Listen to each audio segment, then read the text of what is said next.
स्वागत है।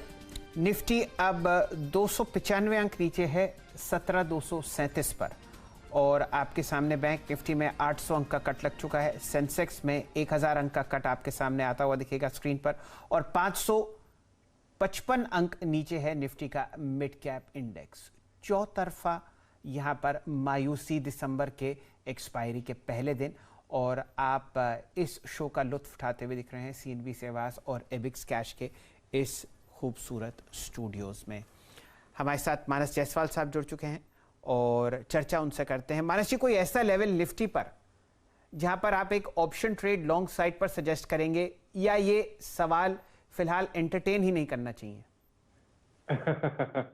बिल्कुल, मेरा भी यही आंसर है कि इसको एंटरटेन ना करें तो ज्यादा बेहतर रहेगा। और मैं कॉल की जगह बस चेंज करके थोड़ा सा पुट पे ध्यान दूंगा। और मेरे हिसाब से 17,200 का जो पुट ऑप्शन है, दिसंबर की मैं एक्सपायरी की बात कर रहा हूँ, 30 दिसंबर का 17,200 का पुट ऑप्शन जो कि 288 पे चल रहा है, वहां पर अभी भी खरीदारी करने की राय रहेगी। 199 के स्टॉप लॉस से यहाँ खरीदारी करें और कम से कम 500 रुपए के टारगेट सेट करें। देखिए चलिए, ध्यान रखिए, जो मैंने आपको पहले भी मेंशन किया था कि 1500 पॉइंट का करेक्शन आ सकता है। जो हेड एंड शोल्डर पैटर्न का टारगेट है वो 16,700 का है, करंट लेवल से 500 रुपए दूर। तो 500 रुपए की गिरावट आपको निफ्टी में देखने को मिल सकती है, इसलिए कॉल की जगह पुट पे ध्यान दे तो ज्यादा बेहतर रहेगा। और वैसे तो हम टारसन्स के आईपीओ का लिस्टिंग का इंतजार कर रहे हैं। 662 रुपए का आईपीओ था, 700 रुपए पर सेटल होता हुआ। लेकिन ये बात जायसवाल साहब अगर आप नहीं बताते तो मैं आपको अपने दर्शकों को बताता। 11 नवंबर को मेरे पास देर रात को एक मैसेज आया कि निफ्टी में 1500 अंक का करेक्शन हो सकता है और वो अब आप देखिए आया था मानस जायसवाल साहब की तरफ से। और वहां से 11 नवंबर का जो हाईएस्ट लेवल है निफ्टी का मैं ज़रा स्क्रीन पर लेके आता हूं। लेकिन फिलहाल आप ज़रा टारसन्स का लुत्फ उठाइए। ये फिलहाल आपके सामने नेशनल स्टॉक एक्सचेंज में आज लिस्टिंग सेरेमनी हो रही है टारसन्स की। 662 रुपए का जो आईपीओ आया था वो आपके सामने 700 रुपए के आसपास सेटल हुआ और इनिशियल ट्रेड्स हरे निशान में आते हुए दिख रहे हैं। ध्यान दीजिए, ये अपने में ही एक बहुत बड़ा अचीवमेंट है कि बिल्कुल मायूसी के बाजार में आपने इस काउंटर को हरे निशान में लिस्ट होते हुए देखा है। बहुत ज़बरदस्त ओवर सब्सक्रिप्शन था और ये बहुत ही इत्तेफाक की बात कि जो सेक्टर आज इकलौता चल रहा है वो है फार्मा और ये फार्मा एंसिलरी आपके सामने आज बखूबी लिस्ट होती हुई 50 अंकों पर 713 रुपए के आसपास। वीरेंद्र जी, आपके इनिशियल कमेंट्स। काउंटर बढ़ता हुआ अब 9% की वृद्धि।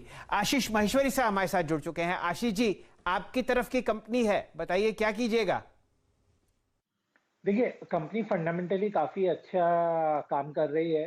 जो लैबवेयर में है उनके पास में मार्केट लीडरशिप पोजीशन है और 45% का एबिटा मार्जिन पे कंपनी काम करती है। तो काफी अच्छे आगे जाके कैश फ्लोज भी आएंगे कंपनी के पास में, क्योंकि आईपीओ के बाद में डेट फ्री हो जाएंगे।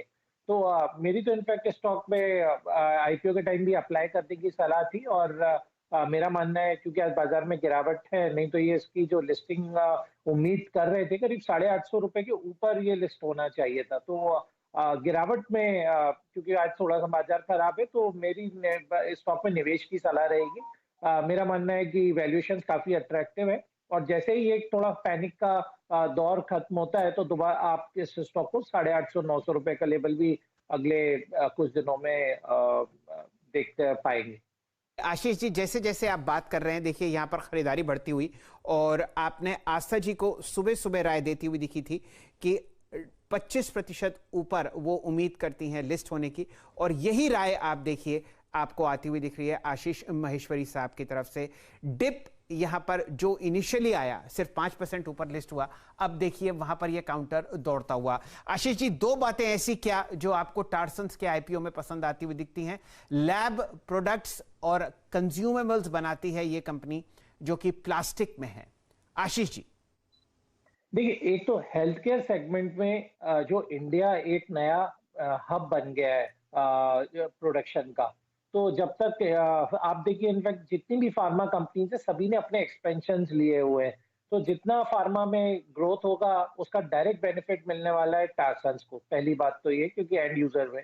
दूसरी बात ये क्योंकि वो लीडरशिप पोजीशन है उनकी इंडस्ट्री में और अब 5 उनके ऑलरेडी प्लांट है और नया अपना फैसिलिटी लगा भी रहे, तो एक डेट फ्री कंपनी, इतना हाई मार्जिन आपको बहुत कम ऐसे बिजनेसेस देखने को मिलते हैं, तो उनका प्रीमियम बिल्कुल रहेगा। तीसरी बात ये, उन्होंने निवेशकों को कमाने के लिए भी स्कोप छोड़ा था, क्योंकि आईपीओ का जो प्राइस था वो अट्रैक्टिव था। तो मेरी सलाह तो ये दो तीनों के फैक्टर्स के कारण से रहेगी कि स्टॉक को एक्यूमुलेट किया जा सकता है। अब 20% ऊपर और टिक बाय टिक ये चार्ट आपको बढ़ता हुआ दिखेगा। वीरेंद्र जी, आपकी इनिशियल टिप्पणी टारसंस पर। जय शैल जी, आज इसी सेक्टर का दिन है। I mean labs hospital diagnostic, इन से अगर आप देखें स्पेस का दिन है, तो उसका पूरा का पूरा एडवांटेज मिलता हुआ। और जो आशीष महेश्वरी बात कह रहे थे ना, थोड़ा सा बाजार डिसअपॉइंटमेंट के दौर से आज गुजर रहा है, अदरवाइज ये लिस्टिंग काफ़ी और अच्छी होती है। अब देखिए, इसको हम टेक्निकल आधार पर तो जज नहीं कर सकते, लेकिन यस, आज के एक मायूस दिन में आज टारसंस शानदार लिस्टिंग आपकी स्क्रीन पर आप देखें तो अच्छे लिस्टिंग गेन लेके ट्रेड करता हुआ पूरा का पूरा फेस देखिए आप, इस वक्त अच्छा चल रहा है इस बाजार में। इस वक्त सिर्फ pharma, diagnostic stocks, hospital stocks और ये जो टारसंस ने अगर आप देखें जो लैब इक्विपमेंट्स और फनल्स और ट्यूब्स निर्माण के कारोबार में कंपनी है, इस वक्त अच्छी लिस्टिंग से आपके स्क्रीन पर अगर आप देखिए, एक बार प्लीज प्राइस लेके आइएगा ट्रेड करता हुआ। शैल जी, फार्मा का दिन है और एक बार जरा आप सिप्ला देखना चाहेंगे शैल जी आज? वीरेंद्र जी, मेरे ख्याल से ये प्रभु की इच्छा थी कि आप 950 का प्राइस देखें और फिलहाल आपके सामने टॉप गेनर है निफ्टी में और एफएनओ में सिप्ला। 29 लाख शेयर ट्रेड हो चुके हैं और मेरे ख्याल से ये भी एक वॉल्यूम ब्रेकआउट होगा। ये मैं ज़रा देखता हूँ क्योंकि कल की जो वॉल्यूम थी वो इतनी नहीं थी और आपने घंटे भर के ट्रेड में, जी हाँ, आपने वॉल्यूम ब्रेकआउट भी होता हुआ देख लिया है। कल आपके सामने जो वॉल्यूम थी वो 13 लाख शेयर थी, 13,25,000 शेयर, और अभी 29,72,000 शेयर। 5 दिन की वॉल्यूम जो है वो है 18 लाख शेयर। तो ब्रेकआउट प्राइस, ब्रेकआउट वॉल्यूम और ब्रेकआउट होता हुआ फिलहाल 200 डे डीएमए से। वीरेंद्र जी। जी हाँ, एक टारसंस और दूसरा सिप्ला की कॉल देख लीजिए। 20 की वो कॉल अब 39 हो गई आपकी स्क्रीन पर।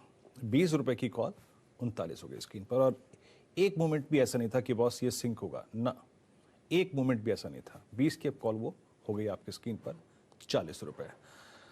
आगे बढ़ते हैं, निफ्टी 17,246 पे डेलो पे आके ट्रेड करता हुआ। चार्ट चेक्स ले लेते हैं, याद रखिएगा अब कुछ बहुत ट्रेड लेना यहाँ पे लॉजिकल नहीं है और हम डेलो पर हैं और हमारे पास कोई ऐसा फैक्टर भी नहीं है जिससे हम कह सकें कि एक बहुत स्मार्ट रिकवरी यहाँ से आ सकेगी। याद रखिएगा, ये वो दिन नहीं है जिसमें अगर आप देखें एक्सट्रीम सेल ऑफ पे आपने कुछ ले लिया। ये वो अगर आप देखें अक्टूबर या फिर सितंबर या फिर जून जुलाई का टाइम नहीं है। मीनिंगफुल पुल बैक के लिए आपके पास एक रीज़न होना चाहिए, आपके पास बहुत स्ट्रॉन्ग एफआईज फ्लो होने चाहिए, वो फॉर द टाइमिंग हमारे पास नहीं है। तो please unnecessary pull back trades को अटेम्प्ट मत कीजिएगा। डाबर एक बार स्क्रीन पे लेके आइएगा क्या कर रहा है, एक बार ये देखना चाहूँगा। डाबर यहाँ पर ट्रेड करता हुआ 611 के स्तर पर। माना से एक हल्का सा टेक चेक दीजिएगा बस। डाबर एग्जैक्टली क्या कर रहा है, 611.70 अपने 5 सेशन की हाईएस्ट क्लस्टर को क्रॉस करने की तैयारी करता हुआ।